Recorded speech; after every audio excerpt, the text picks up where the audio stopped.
happy Sunday to you.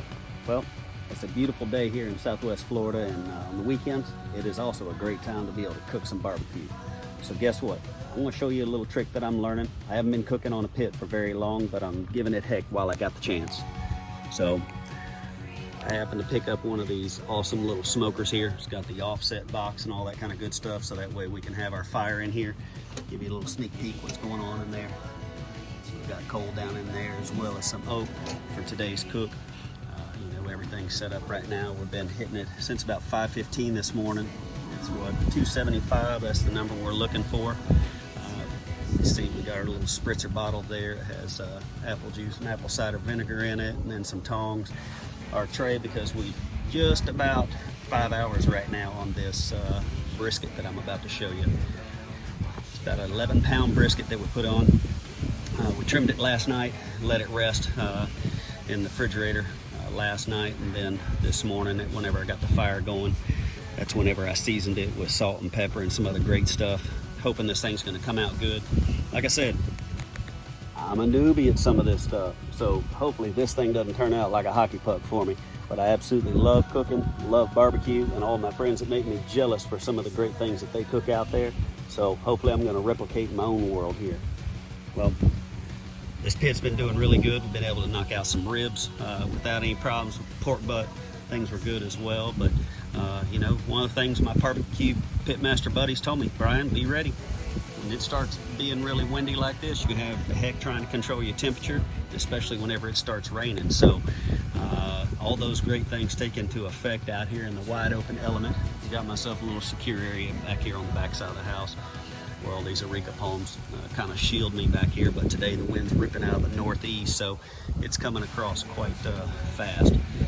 That's okay. We're going to keep it going, and we're going to open this pit up. We're going to see. What I'm looking for is a temperature of 165 right here, so give it a second. Check that yummy dude out. So what we're going to do, we'll go ahead and stick this probe in right here where they've told us. Let's see what we come out to. If it gets near 165, then we're going to pull this thing out. We're going to wrap it up, and then we're going to stick it back on. Well, it's hanging out at about 155. That's not hot enough yet to be able to pull this thing off, so we're going to leave it for another 30 minutes, maybe another hour, and then we'll get back with you and show you what we got after we start wrapping. All right, y'all, we're back at it. We're going to check this thing one more time, see where we are. Hopefully we're near 165, so that way we can pull this thing on off, get it wrapped up. Oh, yum. It's looking so good. Hang on a second, get the handy dandy out. Just probe in there, see where we set. If we're at least near 165, very close, we're going to pull it and wrap this sucker up in butcher paper. All right, we're there. We're going to take it. We're going to go ahead and pull this thing off. Give me a few minutes, so that way we can get it all wrapped up. Show you that while we're in process with it, and then we're going to get it back out here on the grill and let it finish up for tonight.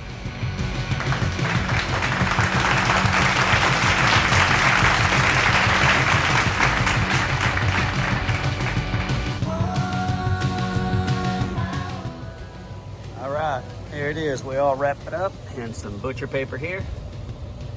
Gonna look good. Get this thing closed back up. Get this temperature back up to 250 to 275 again, and let this thing finish the cookout. We're gonna get it up to about 200 degrees, and boy howdy, later on we're gonna let that thing rest and start eating some good brisket. Hopefully the bark looked really good, so I'm really proud of that for a first attempt. So good stuff. I've unwrapped everything after it's been sitting for the last 2 hours resting. You can see we got a nice bark on here. And watching on the videos, it's got that nice little jiggle wiggle to it. It smells great. It's got nice bark all on it. So we'll be able to lay this thing out here in just a second, and we're going to go ahead and cut into it, and we'll let you know about that then. All right, so we finished cutting on it. Here we go. Look at that. We got beautiful smoke lines in it. And check it out. Been told to give it a little tender squeeze. Look at all that juice. Ooh! All right, here we go. There's some beautiful, delicious pieces. It turned out really good. Got that nice smoke line there. We got the fat on top.